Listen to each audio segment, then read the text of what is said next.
Du coup, moi aussi, je me suis intéressée. J'ai travaillé, donc je suis interne en pédiatrie en 8e semestre. C'est mon travail de thèse qui est encore en cours et j'ai pas inclus tous les patients. Donc c'est des résultats qui sont encore.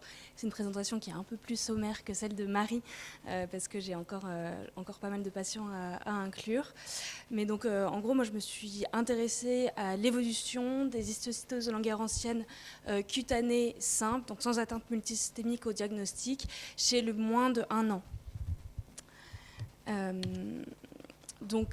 Les formes cutanées isolées chez les tout petits, il y a les formes type Hashimoto-Pritzker qui rentrent dans l'ordre spontanément. Il y a des formes cutanées qui deviennent un peu plus chroniques. Et puis il y a des formes qui sont cutanées initialement et qui deviennent multisystémiques dans leur évolution.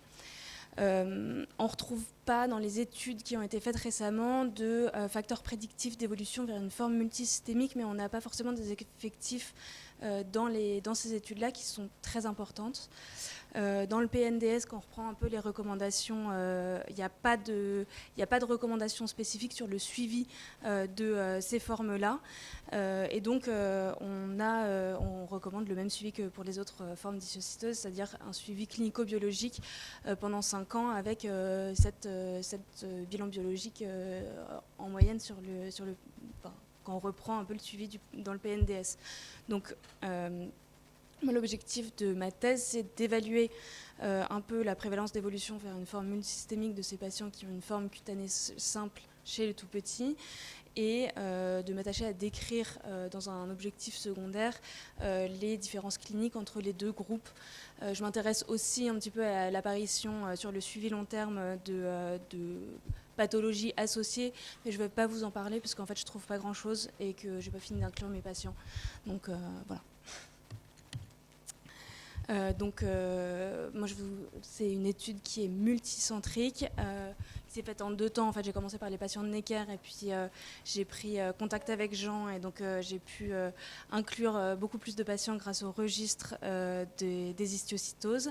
C'est une étude rétrospective et j'inclus des patients qui ont donc une histiocytose cutanée prouvée histologiquement, qui ont moins de 1 an à l'apparition des premières lésions, un bilan d'extension initial qui a été fait et qui est normal, et des patients qui sont nés entre 90 et 2020 pour avoir un peu de recul sur l'évolution des patients. Donc en tout, j'ai 25 patients de Necker que j'ai récupérés à partir des résultats ANAPAT de Sylvie Freitag, et j'ai 187 patients à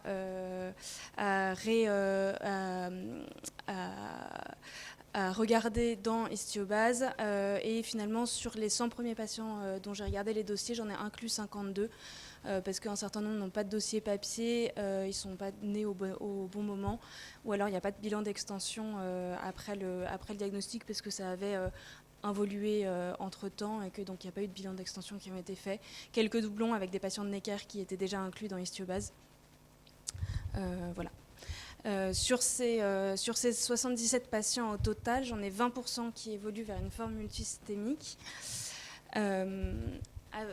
En moyenne, enfin une médiane d'évolution de 9 mois, entre 1 à 66 mois. Alors en fait, c'est le minimum et le maximum. En réalité, c'est entre 1 et 15 avec une forme neurodégénérative qui arrive beaucoup plus tard dans l'évolution de la patiente. Mais sinon, sur les autres évolutions multisystémiques en dehors de la forme neurodégénérative, c'est plutôt moins d'1 an et demi après le diagnostic d'atteinte cutanée. Et ce qui est intéressant de voir aussi, c'est que sur mes patients qui ont évolué vers une forme multisystémique, la plupart, c'est pas sur un bilan systématique qu'on a fait le diagnostic d'atteinte multisystémique, mais plutôt sur une atteinte clinique. Il y en a un qui a été diagnostiqué sur un bilan systématique. Alors en fait, c'est un patient dont on peut rediscuter un petit peu, mais il avait une atteinte, une radio thoracique dans le bilan initial qui est décrite comme normale initialement, puis finalement un peu douteuse, puis une deuxième radio qui est faite qui est encore un peu plus douteuse, puis une troisième radio, et cette fois on fait le LBA et on retrouve l'atteinte pulmonaire. Donc c'est systématique, mais en fait pas tellement selon les recommandations non plus. On a une durée de suivi qui est un peu plus longue chez les atteintes multisystémiques parce que du coup il y en a beaucoup qui vont avoir des traitements un peu plus au plus long long cours, donc 142 mois de suivi pour les atteintes multisystémiques et que 30 mois pour les atteintes cutanées simples, avec finalement 2 bilans sanguins dans le suivi. Donc, est-ce qu'on suit finalement vraiment bien les recommandations pour ces patients? Pas tellement. Est-ce que c'est la peine? On va en rediscuter. Je me suis intéressée au statut BRAF sur les biopsies cutanées de ces patients en peau malade. Tous les patients qui ont évolué vers une forme multisystémique sont BRAF mutés. Par contre, j'ai que 50 à 55% des patients qui ont une forme cutanée simple qui ont une mutation BRAF. Et après ça, je me suis intéressée un petit peu à la sémiologie de ces lésions.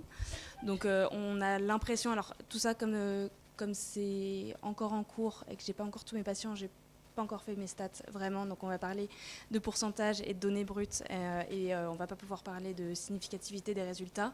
Mais on a quand même l'impression que les lésions uniques sont pour l'instant jamais, en tout cas dans mes patients à moi, jamais associées à l'évolution vers une forme multisystémique et que plus l'atteinte est étendue, plus on évolue vers une forme multisystémique avec 63% de patients multisystémiques qui ont une forme, qui ont plus de 25% de la surface cutanée qui est atteinte, contre que 23% chez les formes cutanées simples.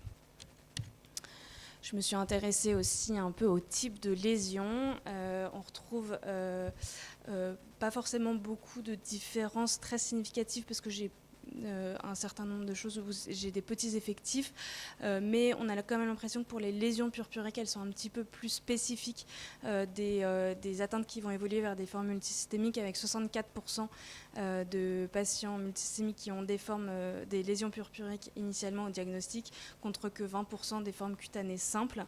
En revanche, la nécrose centrale, je ne l'ai pas remis en rouge, mais la nécrose centrale et l'inflammation du pourtour a l'air d'être plutôt plus associée à des formes cutanées simples qui ne vont pas évoluer vers des formes plus compliquées derrière.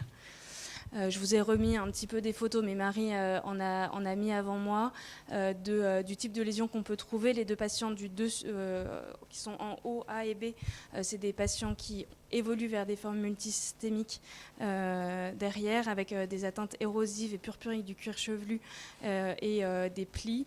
Et en bas, c'est des patients qui vont autant évoluer et qui vont jamais refaire parler d'eux derrière, avec donc cette forme nodulo-croûteuse avec le pourtour inflammatoire en bas à gauche et des papulonodulaires croûteuses en bas à droite. Je me suis intéressée à la localisation des lésions aussi. Est-ce que ça peut nous permettre de voir une différence? Alors, on voit sur les critères plutôt péjoratifs l'atteinte des plis qui est présente chez quasi tous les patients multisystémiques et chez la moitié des patients qui ont une atteinte cutanée simple. En revanche, l'atteinte des membres est moins associée aux formes multisystémiques et l'atteinte du visage aussi. Qui reste plutôt chez les patients qui ont des atteintes cutanées simples.